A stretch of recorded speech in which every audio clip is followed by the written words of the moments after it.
this is actually well marshaled out.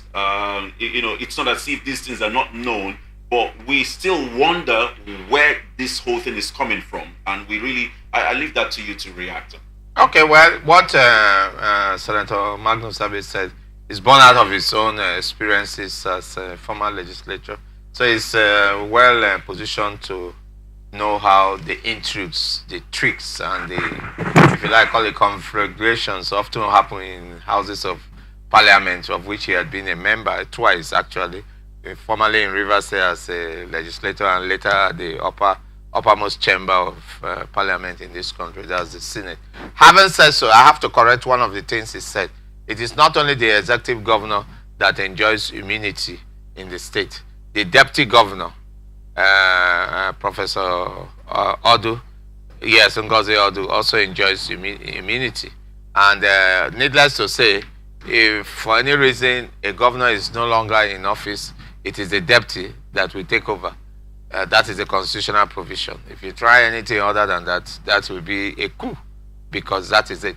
However, let's go back to the fact that what Magnus has said aligns with what I have just said, that if you want to do anything against any public office holder, in this case the executive, the governor of the state, you must do it constitutionally. If there are impeachable offenses, it must be disclosed to the public. The House of Assembly cannot have the liberty to wake up at any time they feel like and just carry out actions. Now, if they have been doing it or they've informed the public prior to this time, let them also remind us that, look, we had said that this man was involved in impeachable offenses. Basically, if you want to make the public to have sympathy for a governor they may not have had sympathy for, and you continue to do things that are unconstitutional against him, then you will find out that even those who were opposed to him being in office, such as the SDP governorship candidate, will begin to have sympathy, because we are all human beings. An injustice to one is an injustice to all. Thank you. Now that you have brought it to this point, I was wondering, Senator Abe said a very critical point, there can only be one governor. Exactly. Now I'm referring back to Darlington Wujo saying Wike's term ambition. Yes. Now if we put all of these together as a whole, let's take a rundown of what has played out. Because when you say that Wike's third-term ambition, and Abe is saying, oh, we're still coming to Chief Edwin Clark, and Abe is saying there can only be one governor. A quick rundown. In less than 6 or 12 hours, let's not even say 24 hours, Governor Simlaye Fubara has sacked the Speaker of the House of Assembly, installed another one with a silver mace, if you may. I would like you to react to that much later.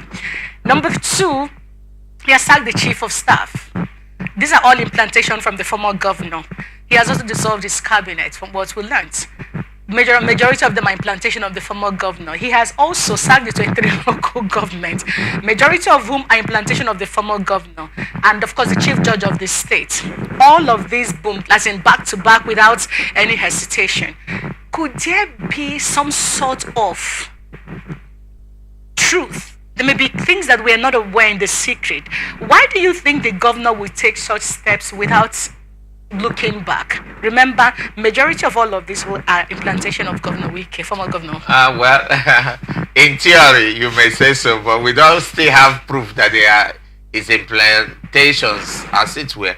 You might, I might concede that the chief judge was appointed in a process when the former governor was fully in charge. But anything political, it's usually presumed that these people are true representatives of the people until they prove themselves otherwise. So if they are loyalists of the former governor, yeah, it is very possible.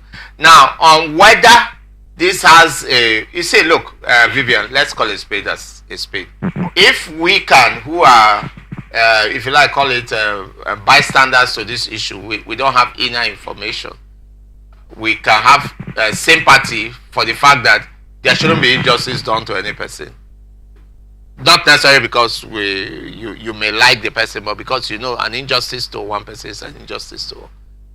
How come the persons who are directly affected, and in this case, with all due respect, the governor of the state, he should be bold enough to say who are the people troubling him. Now, once that is settled, we must be very careful. You cannot make an allegation or a conclusion on anything somebody is doing except that person who is privy to that inner information confirms it to you. What if tomorrow they say, oh, no, it wasn't even from the former governor, it was from somebody else? It will look very funny and stupid. So I am saying that if it is from him, I will be blunt to say my opinion.